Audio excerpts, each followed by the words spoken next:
저희가 잘 아는 그러한 속담과 같은 그러한 것들 중에 도관에 든 쥐라는 그러한 저희가 속담이 있습니다. 도관에 든 쥐와 같이 옴짝달싹 못하고 어떻게 하지 못하는 그러한 상황. 에스겔서 18장 말씀을 제가 보면서 느끼는 그러한 것은 이스라엘 백성에게 이 말씀을 주시는 이유는 너희가 바로 도간에 든 쥐와 같은 그러한 상황이다라는 것을 그들에게 말씀하여 주시는 겁니다. 그리고 도간에 든 쥐라고 그들에게 그냥 이야기하시는 것이 아니라 여기서 이 상황에서 나올 수 있는 것은 다른 변명하고 다른 것들로 인하여서 원망하는 것이 아니라 나에게 회개하고 나오라는 것이 바로 하나님의 말씀입니다. 어제 저희가 보았던 것과 같이 이스라엘의 속담에 이르기를 아버지가 신포도를 먹었으므로 그의 아들의 이가 시다고 함이 어찌 됨이냐. 이 말씀은 왜 이스라엘 사람들이 왜 이렇게 속담과 같이 이야기를 합니까? 그들이 이렇게 멸망한 이유가, 이렇게 바벨론에게 포로가 되고 포로로 붙잡혀진 이유가, 그리고 예루살렘이 이제 풍전등화의 상황에서 거의 멸망하려고 하는 이유는 다른 이유 때문이 아니라 우리 아버지 때문에, 조상들이 잘못한 그러한 것들 때문에 우리가 멸망했어. 그리고 결국에 그들이 원망하는 그러한 또 다른 이유로 찾는 것이 무엇입니까? 하나님이 우리를 돌봐주시지 않았기 때문에, 하나님이 불공평하셔. 우리가 이렇게 온 세상 속에서 우리만 하나님을 섬기는 그러한 민족인데 어떻게 하나님이 우리에게 이렇게 하실 수가 있지? 그러나 이렇게 그들이 말하고 있는 이러한 중에 하나님이 에스겔 선지자를 통하여서 말씀하시는 것은 조상의 죄도 아니고 하나님 때문에 그런 것이 아니라, 하나님이 불공평하셔서 그런 것이 아니라 바로 너희들의 죄악 때문에 너희가 이 일을 당한다라는 것을 하나님은 말씀하시는 것입니다. 그들은 다른 도간에 든 쥐와 같이 그들의 그러한 마음이라도 평안하기 위해서 아버지가 신포도주를 먹었기 때문에 아들의 이가 시다라고 하면서 원망하고 불평하고 변명하지만, 그러나 하나님은 그들의 상황을 직면하게 하십니다. 너희가 거기서 나올 수 있는 길은 그것이 아니라 너희들이 누구인지, 너희들이 바로 죄인이라는 것을 보라라고 말씀하시는 것이 바로 하나님의 말씀입니다. 그리고 오늘 말씀을 보면 두 가지의 질문, 이스라엘 백성들이 이렇게 하나님이 에스겔을 통하여서 말씀하시는 이 질문을, 그 대답을 들었을 때 하는 두 가지의 그러한 그 반문에 대하여서 또한 대답하시는 그러한 말씀이 나와 있습니다. 19절 말씀을 보게 되면 그 이스라엘 백성들이 에스겔 선지자에게, 하나님께 이렇게 질문을 하죠. 아들이 어찌 아버지의 죄를 담당하지 아니하겠느냐 하는도다. 우리가 지금 아버지의 죄를 담당하고 있지 않습니까? 우리가 지금 아버지의 죄를 담당하고 있는 것이 아닙니까? 우리의 이빨이 쉬지 않습니까? 라고 지금 이스라엘 백성들이 하나님께, 또한 에스겔에게 질문한 것이죠. 어찌 아버지의 죄를 담당하지 아니하겠습니까? 반드시 아버지의 죄를 우리가 지금 담당하고 있습니다. 그런데 이러한 그 질문에 대하여서 하나님께서 대답하시는 그러한 것은 무엇입니까? 아들이 정의와 공의를 행하면, 그 모든 율례를 지키면 그는 반드시 살려니와 범죄하는 그 영혼은 죽을지니라. 범죄하는 자는 반드시 그의 죄로 인하여서 죽을 것이지만 하나님 앞에 정직히 행하는 자는 반드시 살리라는 겁니다. 그 조상의 죄 때문도 아니고, 그 조상의 죄 때문, 어떠한 이유 때문이 아니라, 상황과 환경 때문이 아니라 그들이 범한 그러한 죄 때문에, 그들이 그러한 상황 속에서 하나님께 공의를 행하면 반드시 살리라. 의인의 공의도 자기에게로 돌아갈 것이지만 악인의 악도 자기에게로 돌아가리라. 그리고 21절, 22절 말씀을 보게 되면 다시 반복해서 말씀하시는 것이 그 말씀입니다. 악인이 만일 그가 행한 모든 죄에서 돌이켜 떠나 내 모든 율례를 지키고 정의와 공의를 행하면 반드시 살고 죽지 아니할 것이라. 반드시 죽지 아니할 것이라. 심지어는 22절 말씀을 보게 되면 하나님께서는 그들이 범죄한 그러한 모든 것도 하나도 기억하지 아니하리고 용서하여 주겠다라고 약속하여 주시는 것입니다. 하나님의 마음이 무엇입니까? 23절 말씀을 보면 그렇게 말씀하시죠. 내가 어찌 악인이 죽는 것을 조금인들 기뻐하랴. 그가 돌이켜 그 길에서 떠나 사는 것을 어찌 기뻐하지 아니하겠느냐. 하나님은 절대 악인이 죽는 것을, 절대 그들이 죄로 인하여 죽는 것을 조금인들 기뻐하지 아니한다라는 겁니다. 하나님의 그러한 마음 무엇입니까? 돌이켜서 사는 것을 하나님이 기뻐하신다라고 말씀하시죠. 이러한 그 예가 누가 있겠습니까? 저는 에스겔 이 말씀을 보면서 이러한 대표적인 그러한 사람이 바로 므낫세 왕이라고 저희는 생각할 수가 있습니다. 므낫세 왕이 어떤 사람입니까? 저희가 열왕기 하의 그러한 말씀을 보거나 역대상의 그러한 말씀을 보게 되면, 또한 그 이후의 말씀을 보게 되면 므낫세가 범한 그러한 죄 때문에 용서할 수가 없을 만큼의 그러한 죄인이 바로 므낫세였습니다. 그런데 역대하 32장 말씀을 보게 되면 이 므낫세가 하나님 앞에 돌아오는 그러한 말씀이 있죠. 역대하 33장 말씀에 보게 되면 그 므낫세가 하나님 앞에 회개하고 돌아오게 됩니다. 그 역대하 33장 11절 말씀을 보게 되면 하나님께서 므낫세의 그러한 죄가 너무나도 크기 때문에 아수르의 왕의 지휘관들을 그에게 보내셔서 므낫세를 사로잡고 쇠사슬로 결박하여서 바벨론으로 끌고 갔다라고 기록이 되어 있습니다. 그런데 이 므낫세가 그런 환난을 당하였을 때 어떻게 행합니까? 우리 33장 우리 12절과 우리 13절 말씀을 우리 같이 한번 읽어보도록 하겠습니다. 그가 환난을 당하여 그의 하나님 여호와께 간구하고 그의 조상들의 하나님 앞에 크게 겸손하여 기도하였으므로 하나님이 그의 기도를 받으시며 그의 간구를 들으시사 그가 예루살렘에 돌아와서 다시 왕위에 앉게 하시매 므낫세가 그제서야 여호와께서 하나님이신 줄을 알았더라.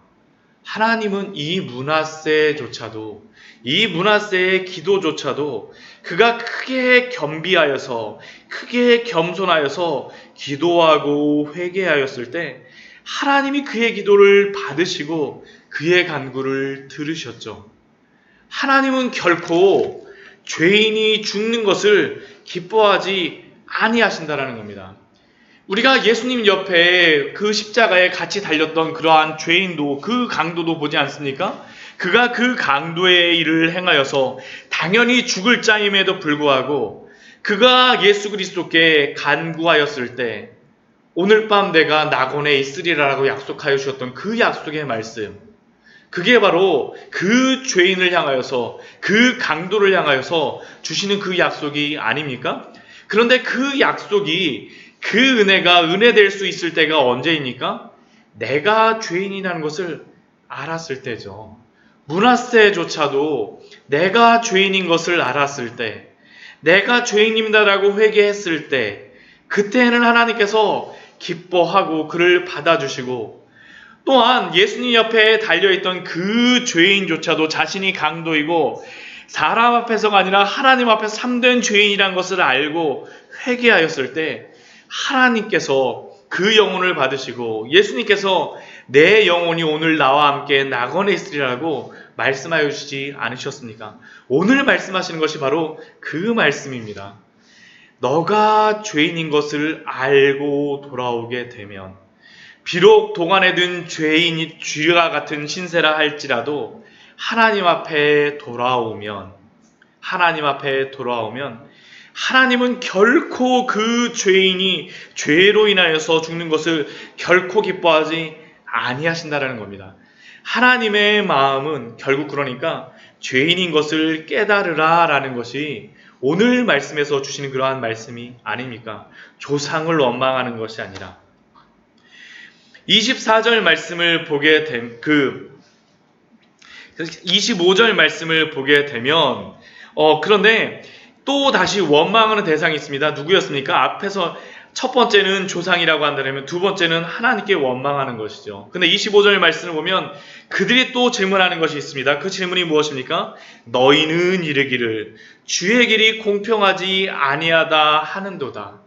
하나님이 하나님이시라면 어떻게 우리에게 이런 일이 있을 수가 있습니까?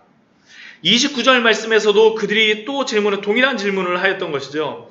주의 길이 공평하지 아니하다 하는도다. 하나님이 공평하시더라면 어떻게 이러한 일이 있을 수가 있습니까? 그런데 하나님의 대답은 동일합니다. 내 길이 공평하지 아니한 것이 아니라 너희의 길이 공평하지 아니하다라는 것이죠. 만일 의인이 그 공의를 떠나서 죄악을 행하고 그로 말미암아 죽으면 그 행한 죄악으로 말미암아 죽는 것이요. 앞에서는 악인이 회개하고 돌아오면 반드시 살리라라고 말씀하시고 24절 말씀에서도 의인이 오히려 공의로 떠나서 악을 행하면 그가 아까 행한 악으로 인해서 죽는다라고 말씀하셨는데 지금 25절 이후의 말씀에서는 의인에 대해서 먼저 말씀하시죠. 의인이 그 공의를 떠나서 죄악을 행한다라면 그는 그 죄악으로 인하여서 말미암아 죽는다라는 겁니다. 아무리 의인이라 할지라도 죄악의 길로 가게 되면 그는 그 죄악으로 죽는다라는 겁니다. 하나님이 공평하지 않은 것이 아니라 너희가 의인이라고 생각하지만 너희가 죄악의 길로 가기 때문에 너희가 공평하지 않고 너희가 의를 행하지 않는다라는 것이 바로 하나님의 말씀입니다. 그래서 하나님이 30절 말씀에서 또 말씀하시는 것이 무엇입니까? 이스라엘 족속아 내가 너희 각 사람이 행한 대로 심판할지라 너희는 돌이켜 회개하고 모든 죄에서 떠날지어다.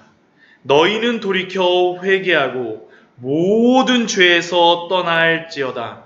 하나님께 불공평하다라고 원망하고 불평하는 것이 아니라 그 죄악의 길에서 회개하고 떠나라라고 하나님은 에스겔을 통하여서 또한 하나님이 이스라엘 백성들에게 지금 바로 말씀하고 계시지 않습니까? 너희는 그 모든 31절 말씀 보면 너희는 너희가 범한 모든 죄악을 버리고 마음과 영을 새롭게 할지어다. 그 모든 죄악을 버리고 새롭게 할지어다. 그런데 오늘 그 말씀, 에스겔 말씀에서는 이 말씀만 있는 것이 아닙니다. 에스겔서 우리 36장 말씀을 보게 되면 그 반대의 그러한 말씀을 하나님께서 또한 주십니다. 우리 에스겔서 우리 36장, 우리 오늘 18장 말씀에서는 마음과 영을 새롭게 하라라고 말씀하시지만 그들이 새롭게 할 수 있는 것이 아닙니다. 하나님께서 새롭게 하는 그러한 마음을 주시겠다라고 약속하여 주셨습니다. 에스겔 36장 말씀에서는 우리 에스겔 36장 우리 25절, 26절, 27절 말씀 우리가 잘 아는 그러한 말씀이죠. 새 마음과 새 영에 대한 그러한 말씀 우리 에스겔 36장 25, 26, 27절 말씀 같이 한번 읽어보도록 하겠습니다. 맑은 물을 너희에게 뿌려서 너희로 정결하게 하되 곧 너희 모든 더러운 것에서와 모든 우상 숭배에서 너희를 정결하게 할 것이며 또 새 영을 너희 속에 두고 새 마음을 너희에게 주되 너희 육신에서 굳은 마음을 제거하고 부드러운 마음을 줄 것이며 또 내 영을 너희 속에 두어 너희로 내 율례를 행하게 하리니 너희가 내 규례를 지켜 행할지니라. 하나님께서 성령을 보내심으로 말미암아 새 마음과 새 영으로 변화시켜 주시겠다라고 약속하여 주셨습니다. 내가 너희의 속에서 변화시켜 주리니 이스라엘 백성들에게 남겨진 그러한 것이 무엇입니까? 회개하고 그 죄악길에서 돌이켜서 돌아오라라고 하나님께서는 지금 이스라엘 백성들에게 말씀하여 주고 계십니다. 그 죄악길에서 돌이켜 돌아오라. 돌이켜 돌아오라.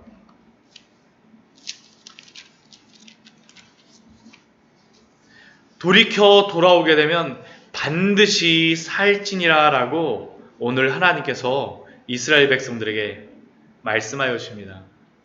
그리고 이 말씀은 바로 이 시대에 우리에게 주시는 그러한 말씀이 아니겠습니까? 하나님의 맞죠? 이 에스겔 18장 말씀을 제가 설교를 준비하면서 하나님의 마음이 이 말씀 안에 드러나 있는 것 같습니다.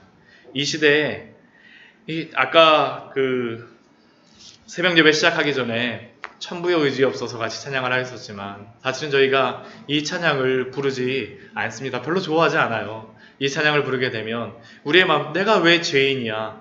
내가 왜 하나님 앞에 돌아와야 되지? 그러나 하나님께서 말씀하시는 것은 하나님 앞에 그러한 죄인이 아니라고 생각하는 그러한 사람들에게 돌아오라라고 말씀하시고, 바로 누가 죄인이고 내 옆에 있는 사람들이 죄인이 아니라 너가 죄인이라고 하나님께서 말씀하여 주십니다. 사도 바울의 그 마지막에 그러한 고백이 무엇입니까? 내가 죄인 중에 괴수라라는 그러한 고백. 사실은 예수 그리스도를 만나고 그 은혜 안에 있는 사람, 날마다 그 앞에 나오는 사람들이 발견하는 것은 무엇입니까? 내가 아무리 거룩하게 하나님 앞에 거룩하게 나아간다 할지라도 그 십자가 앞에 서면 제가 바로 죄인입니다라는 그러한 고백이 아니겠습니까? 언제나 하나님 앞에서 겸손한 마음으로 나아오기를 하나님께서 우리에게 말씀하십니다. 하나님의 참으로 기뻐하시는 것은 누가복음 15장 말씀에서도 저희가 알 수 있는 것이죠. 잃어버린 드라크마, 잃어버린 양, 잃어버린 탕자. 근데 다 돌아왔을 때 하나님이 하시는 것이 무엇입니까? 잔치를 배설하십니다. 기뻐한다라는 것이죠. 하나님의 그 기쁨. 이 시대에 하나님께 돌아오기를 너무나도 싫어하는 시대인 것 같습니다. 자신의 죄악을 보기보다는 여러 가지 많은 변명거리를 찾아서 자기의 길로 돌아가는, 자기의 길로 달려가고자 하는 이 시대 속에서 정말로 하나님의 이 거룩한 그러한 하나님의 이 말씀, 하나님의 이 촉구, 이 간구의 말씀을 이 시대가 들음으로 말미암아, 또한 우리가 하나님 앞에 죄인입니다 하고 돌아감으로 말미암아 하나님의 놀라운 부흥들이 일어나기를 소원합니다. 부흥은 다른 때 일어나지 않습니다. 자신이 죄인이라고 발견하는 사람들, 개혁주의가 다른 것이 아닙니다. 내가 죄인인 것을 발견한 사람들이 하나님 앞에 돌아왔을 때 그때 부흥을 주시고 그 마음을 새롭게 하시는 것이 바로 개혁이며 부흥임을 우리에게 알려주시지 않습니까? 하나님의 그러한 마음을 알아서 오늘도 하나님의 뜻에 따라서 우리 살아가는 우리 귀한 삶이 되어지기를 소원합니다. 같이 기도하도록 하겠습니다.